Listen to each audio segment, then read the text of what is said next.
Hi, everyone. Welcome back to the Purpose Pro podcast. This Purpose Pro is all about talking about different aspects of mental health regarding high school students and teenagers and being able to give out information that is easily accessible for everyone. My name is Zanya Prasla, and I am a high school student, and I want to transform our understanding of teenage mental health. So today I will be interviewing Miss Emily Chandler, who is a director of choirs at Vandergrift High School in Leander ISD. And today we'll be discussing the impact of music on teenagers. All right, so hi, my name is Zanya, and I'm a junior, and I attend Clemens High School. I just want to say thank you so much for joining me today on my mental health podcast. And psychology has always been like it's always been something that I want to pursue in the future, and it's something that I'm pursuing now by interviewing and having clubs and just learning more about the field itself. So, could you go ahead and explain and introduce what you do? Hi, it's nice to meet you. I'm Emily Chandler. I'm the choir director at Vandergrift High School in Leander ISD. And so I teach high school choir, and I have been in the field of choral music for 14 years. I've taught all grades from middle school up to college, but the majority of my time has been at high school. So 9 years of my experience is working with high school age students and singing and choral music. Well, the first question that I wanted to ask was, could you walk me through your journey in music education and like what specifically made you want to work with teenagers rather than like adults or adolescents? What was it like specifically teenagers and why? Yeah. Well, to start off, my career in music education was started off at a very young age, where I was really influenced by adults in my life when I was a member of choir, when I was in middle school and high school and college, and so that kind of provided such an outlet for me personally that I really just kind of stuck to. And so when I was considering careers, when I was probably about your age, probably a little bit younger, actually, I knew I wanted to be in music. And I knew that I wanted to be working with groups of people. And so one of the best ways to work in music education is in some of the public schools. And so, I was immediately drawn to the high school age because students, people are growing in this time in their lives, and they're kind of figuring out who they are and who they want to be. And I think that these years are so formative to who you become as an adult and what you decide to study in college or whatever you want to do after high school. And so I like having, an opportunity to impact a couple of lives as much as I can, through music, which is what I love. So it's fun to be able to share that with other people as they're developing and figuring out who they are. That's awesome. Have you been doing music like your entire life? Yeah. Yeah. I started singing when I was in third grade, and then I Oh, never wow. really stopped. So just kind of kept going. I was in band for a while as well, and I took piano lessons, but singing was always more special to me than any of the other types of music that I would do. Okay. So I guess working with teenagers, there's always some challenges that come by because it's teenagers. So what are some challenges that came with like teaching them?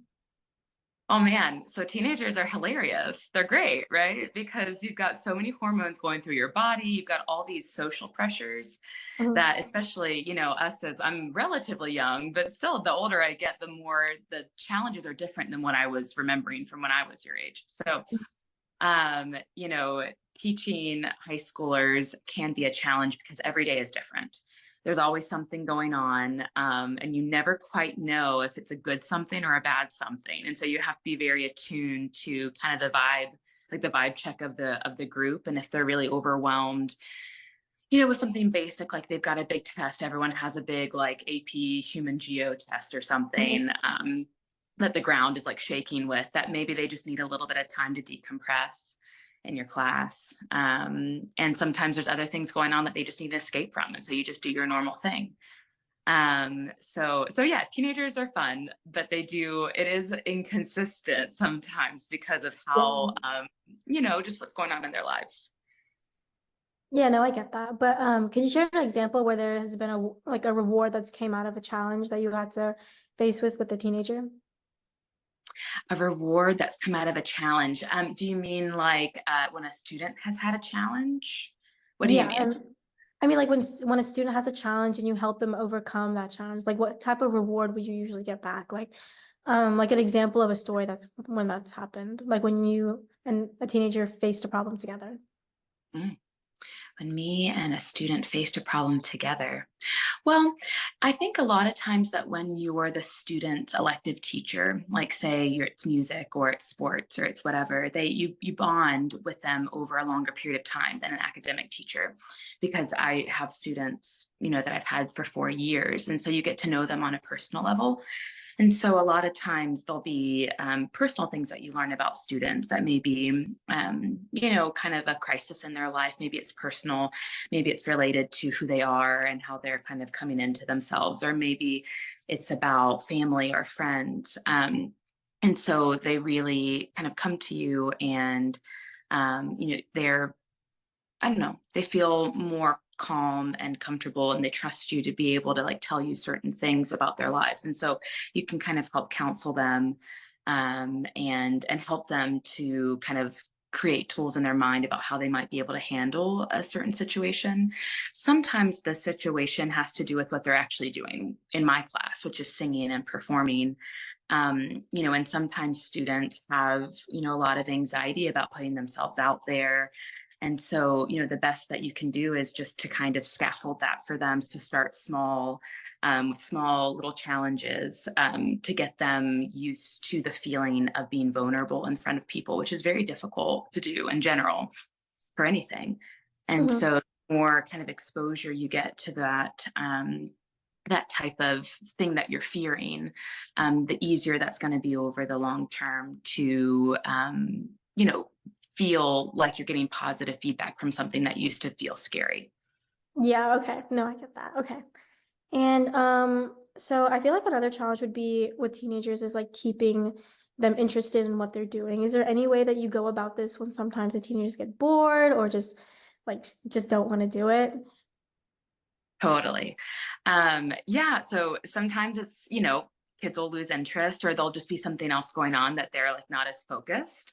And something that, I do is just to have a really strong relationship with those students so that I am kind of in tune to what they are needing at that time.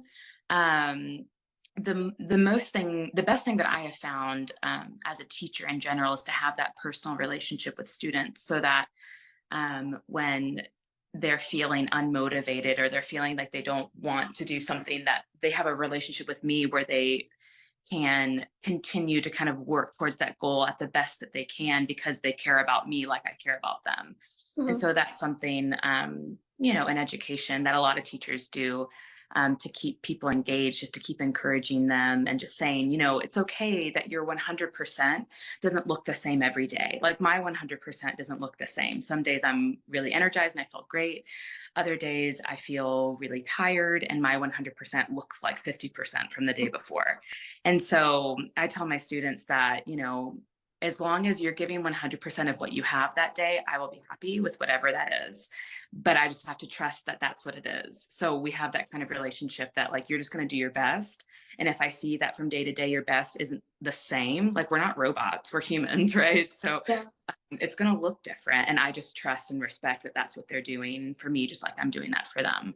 So that's sometimes a motivator of just being honest with each other and recognizing that, we're all trying our best, and sometimes it looks different day to day. Yeah, so it's all built up of like between bond and trust, right? Absolutely. Yeah. Okay. So I guess kind of switching roles to like the mental health part of it. So I'm assuming that your like the students that you teach, they have performances or musicals and things like that, right? They do. Yes. Yeah. Can you explain some like strategies that you've have like found to be effective when they have like performance anxiety or anything like that? Man, performance anxiety is hard because we are up in front of people, and that's a part of the gig in a way when you choose to be a part of the performing arts. That, um for us, because it's a lot of times it's a group performance, there's that safety in numbers. You've got, a good group of people next to you, like 20, 30 people minimum usually, that you're performing with. And so that kind of gives you that confidence that if your neighbor's there with you, then you feel kind of safe and comfortable. And you also want to be that neighbor.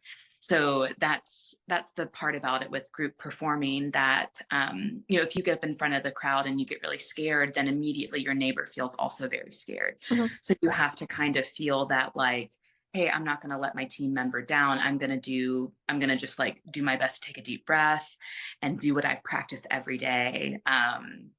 And just trust in the group, that the group has my back, that I'm not going to be someone singing by myself, in front of the group or in front of the audience. So, that's part of it.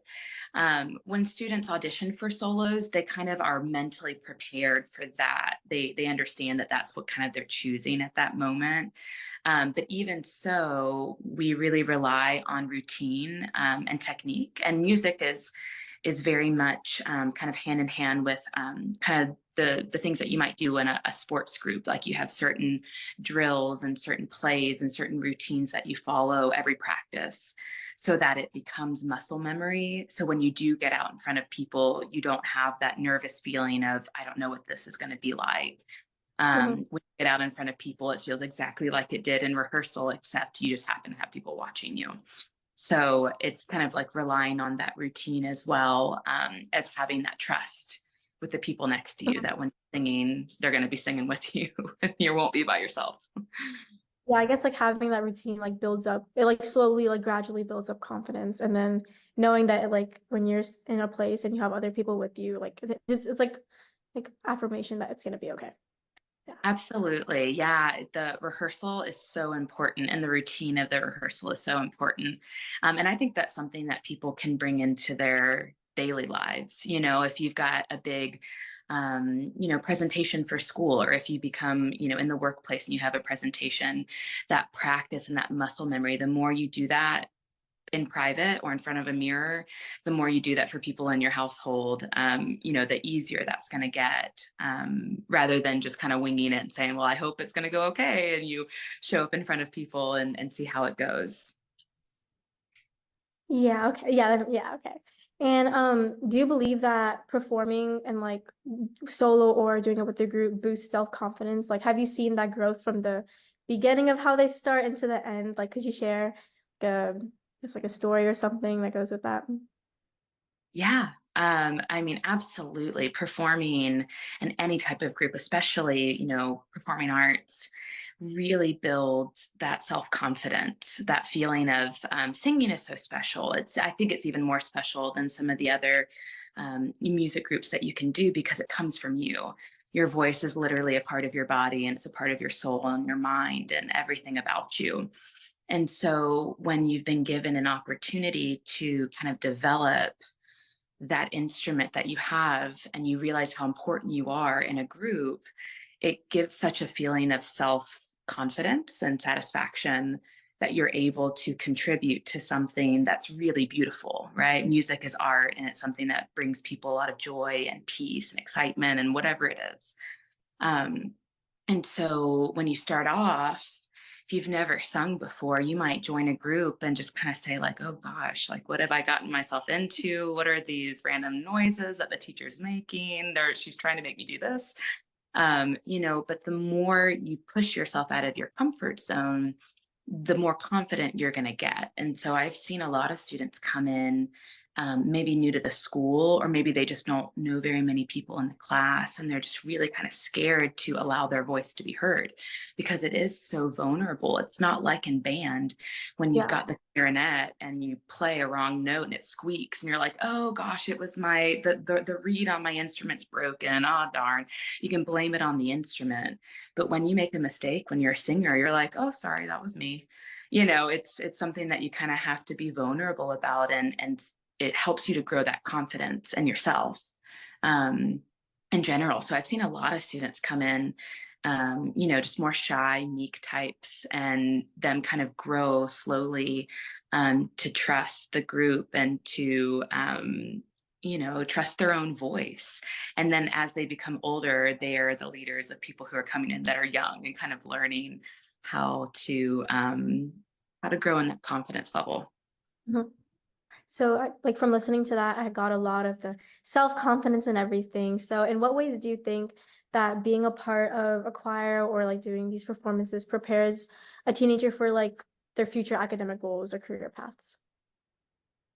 Yeah. So, choir or any kind of group ensemble that you're in, it's very similar to sports in the way that you've got to work as a team and you have to develop ways to, communicate, have communication skills, problem solving skills, ways to know that you've got to pick up your portion of that group, energy and responsibility. And so I think that you develop those kind of personal responsibility skills as well as interpersonal, communications, being able to speak with other people freely, being comfortable in groups and speaking.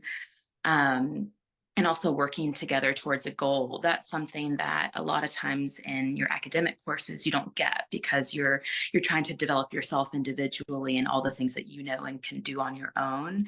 But in this group setting, you're really working on how to be a part of a team. And that's so important in our society and in the workforce, that you've got to be able to communicate with others and be positive and uplifting to other people so they want to work with you. And I think that that's really important in the workforce and also in the world. The society that we're in now it's just individualized and everything is on my computer and I'm on my phone and nobody talks to anyone as freely as they used to. And, before technology was such a big part of everyone's life. And so I think that these groups, whether it be fine arts or whether it be sports or, if you're in robotics, like whatever group you're in, whatever goal you're working towards together, it really develops those, personality traits that make it where you can really work well on a team on whatever you're, building towards. Yeah, so you went over like technology a little bit. So how do you incorporate technology in your teaching since like our whole world is like modernizing in technology? So how do you like implement that into your teaching? Yeah. I mean, you kind of do the basic stuff with the, Google Classroom and all the Oh, okay. resources and all, music is not quite as, in terms of technology. Now, when we were in COVID, we did virtual choir, which was where people were individualized and they would record their part and submit that. And I would layer it on top of one another in a music software program to create the sound of all the people singing together. Now, I don't think that is a good replacement for like real choir if we're able to sing with each other, if it's not a global pandemic.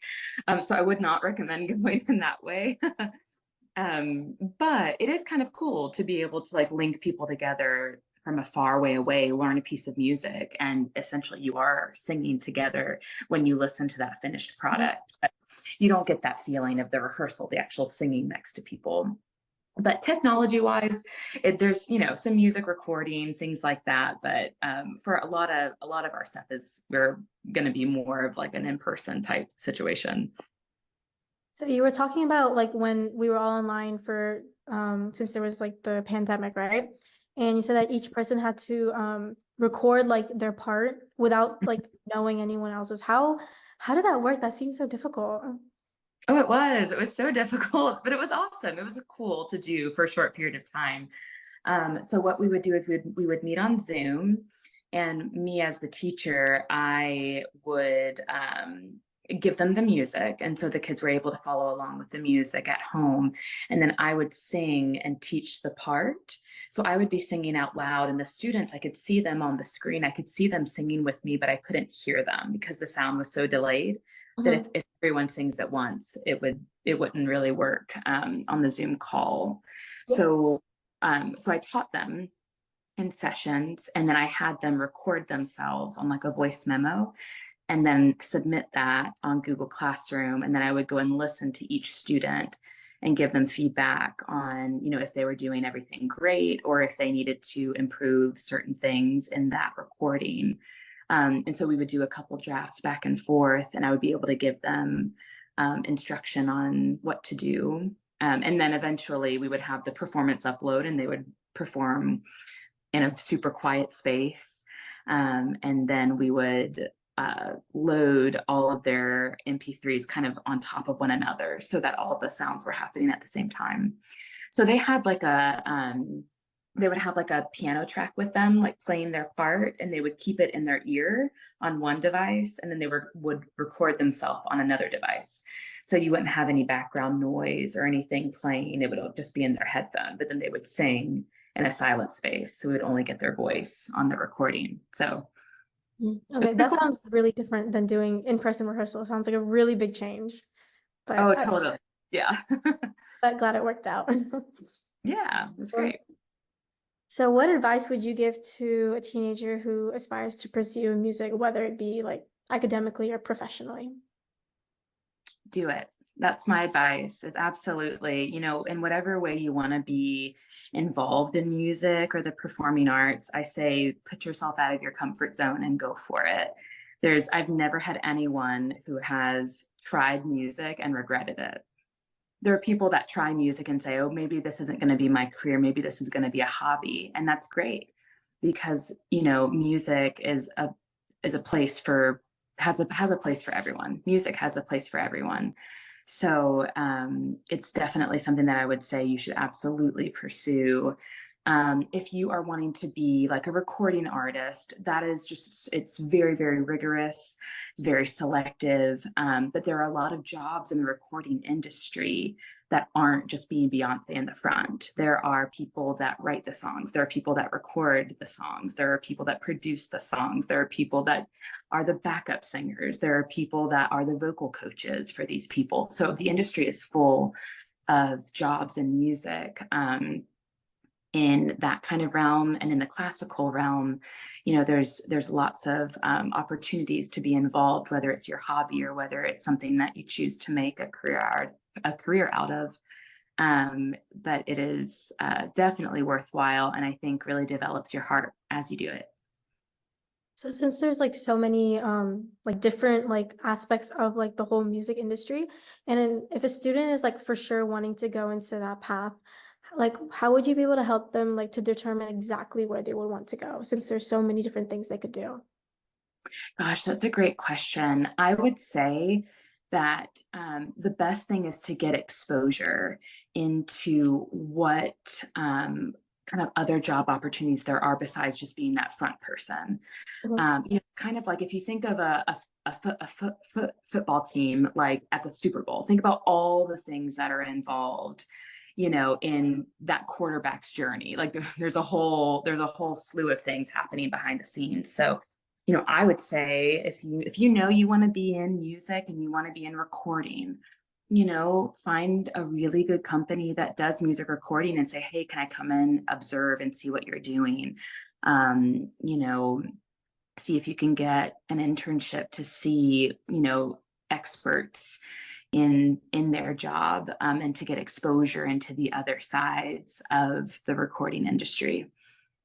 Okay, so just big on exposure, hands-on, trying to get to learn the different things. Mhm.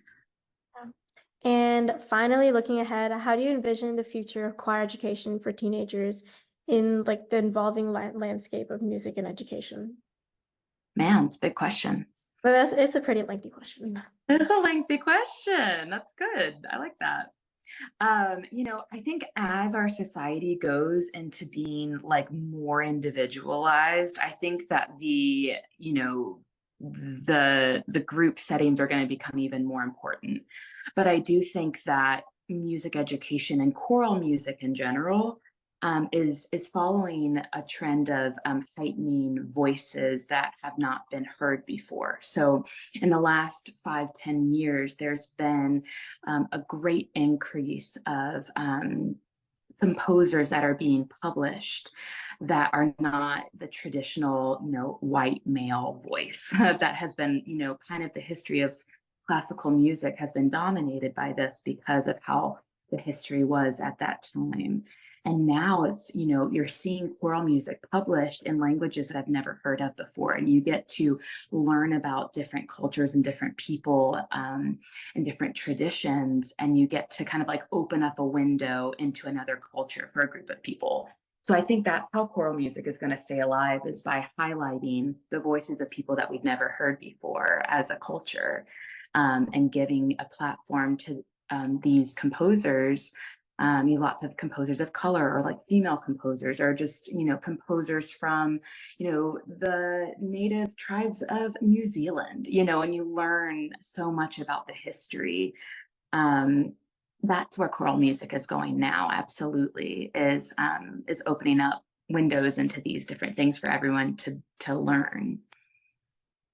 Yeah, that's awesome. That's really cool. All right, well, that was my last question. So thank you so much for joining me today. And I really had a good time like interviewing and learning about what you do. It's actually really amazing. Oh, well, thank you so much. It was nice to meet you. And I'm so excited to hear about what you're going to do in the future. Thank you so much for listening in today, and I hope you learned about how music affects the young mind of teenagers and how it overall boosts their social skills and also how it comes as an aid when thinking about their future career. If you have any questions or concerns, please email me at mentalhealthimage@gmail.com, and I hope to see you on the next episode. Bye.